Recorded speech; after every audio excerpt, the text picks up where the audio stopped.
Bienvenidos a un tema más del módulo Fundamentos de la Sociopolítica y la Educación. Autores: Lady Judith Lazo Ojeda y Cecilia Calderón Trujillo.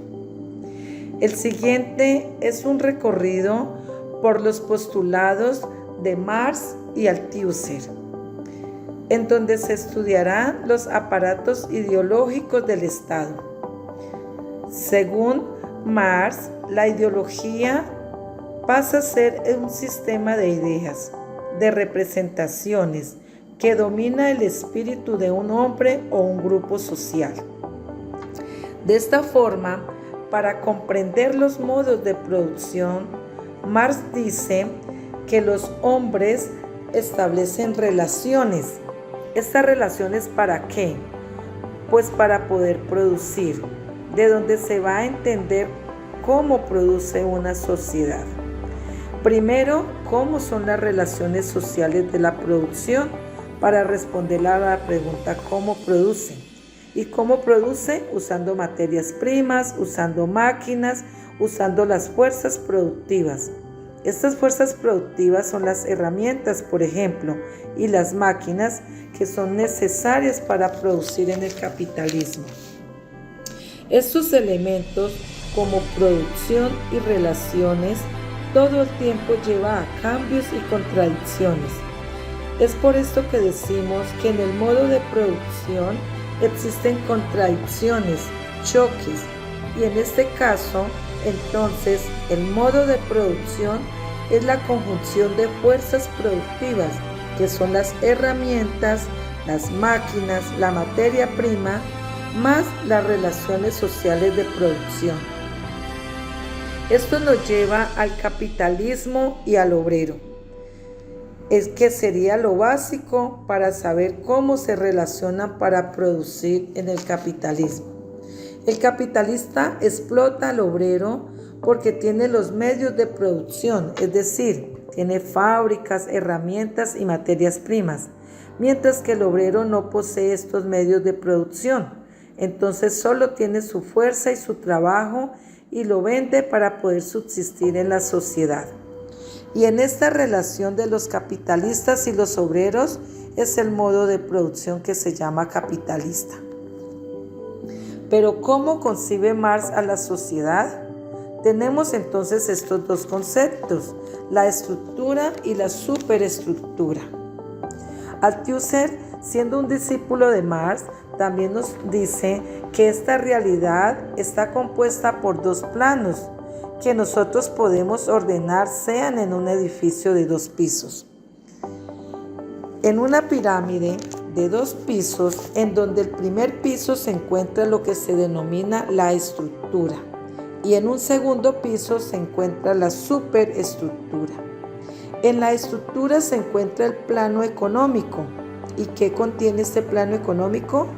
Contiene tanto las fuerzas productivas como las relaciones de producción, o sea, tanto los medios de producción que se utilizan para la elaboración de mercancías en una determinada sociedad, en un determinado tiempo histórico, y también la relación de producción.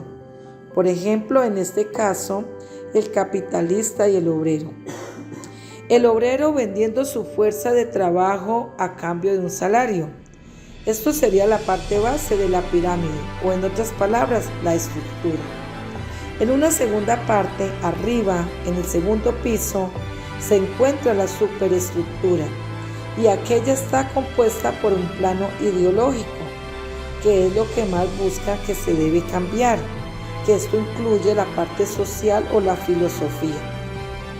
La forma de pensar de un determinado momento, los gustos y las preferencias, todo lo que está en la sociedad y que no pertenece a este plano económico, ya sea también planos jurídicos o políticos o el plano de derecho. Entonces, ¿cuál es la relación entre estas dos bases? Pues muy simple. Carlos Marx dice que esto funciona exactamente como nos lo estamos imaginando, como un edificio de 2 pisos o como una pirámide de 2 pisos. Si es que tú no tumbas la base, no se puede derrumbar la parte superior. ¿Por qué?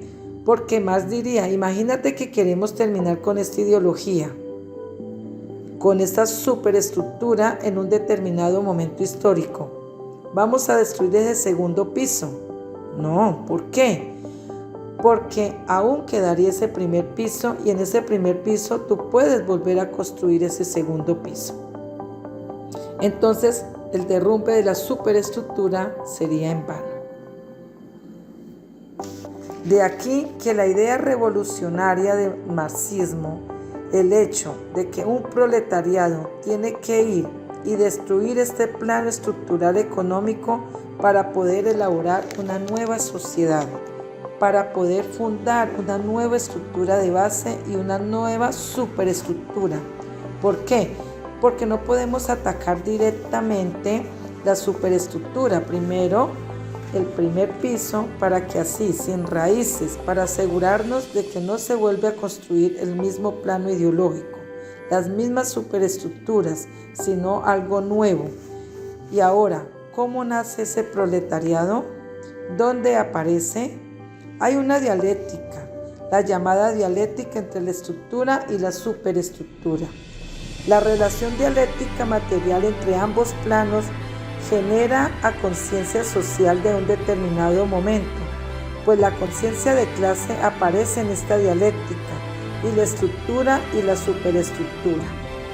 Entonces, esta clase productiva, al aparecer en una conciencia de clase, aparece el sujeto revolucionario. Ese es el obrero o el proletariado que está destinado a acabar con el capitalismo, golpeando en la estructura y en la base económica, para poder elevarse a un nuevo plano o a un socialismo. Aquí se ve el determinismo económico de Carlos Marx, que si tú no terminas con la economía, con la estructura económica, no terminas con nada. ¿Quieres cambiar aspectos políticos, musicales, artísticos o ideológicos? ¿Quieres hacerlo? Pues bien, no puedes atacar directamente a ellos. Primero tienes que destruir o acabar con un plano económico, con un aspecto económico, con un sistema económico de una determinada época. Por eso la necesidad, según Carlos Marx, de destruir el capitalismo. Porque si no derrumbamos la base, la estructura y el plano económico de las fuerzas productivas y de las relaciones de producción, no podemos cambiar el plano superestructural de la cultura y la ideología. En este sentido, se continúa con el pensamiento de Althusser, donde pone de manifiesto los conceptos de infraestructura y superestructura. La primera hace énfasis en la calidad de los trabajadores que ejercen su labor desde una perspectiva de utilidad, mas no de reproducción. Y la segunda es la que determina las condiciones en las que se deben dar estas reproducciones y aquello que está permitido en ser reproducido por ellos. Además de establecer que toda formación social, al mismo tiempo que produce y para poder producir, debe reproducir las condiciones de su producción. Debe, pues, reproducir esas fuerzas productivas y las relaciones de producción existentes, siendo esta la base fundamental de Althusser. Por eso él plantea que la ideología representa la relación imaginaria de los individuos con sus condiciones reales de existencia, donde, por tanto, se le asigna a la ideología dominante el papel garante de la sumisión de los trabajadores en la clase dominante. En cuanto a los aparatos ideológicos, estos términos Althusser los denomina A y E, que son aparatos ideológicos del Estado. Como tales, estos instrumentos siguen una línea en la cual representan al Estado sin darse cuenta, incluso en una parte crítica como la escuela que supone más debate.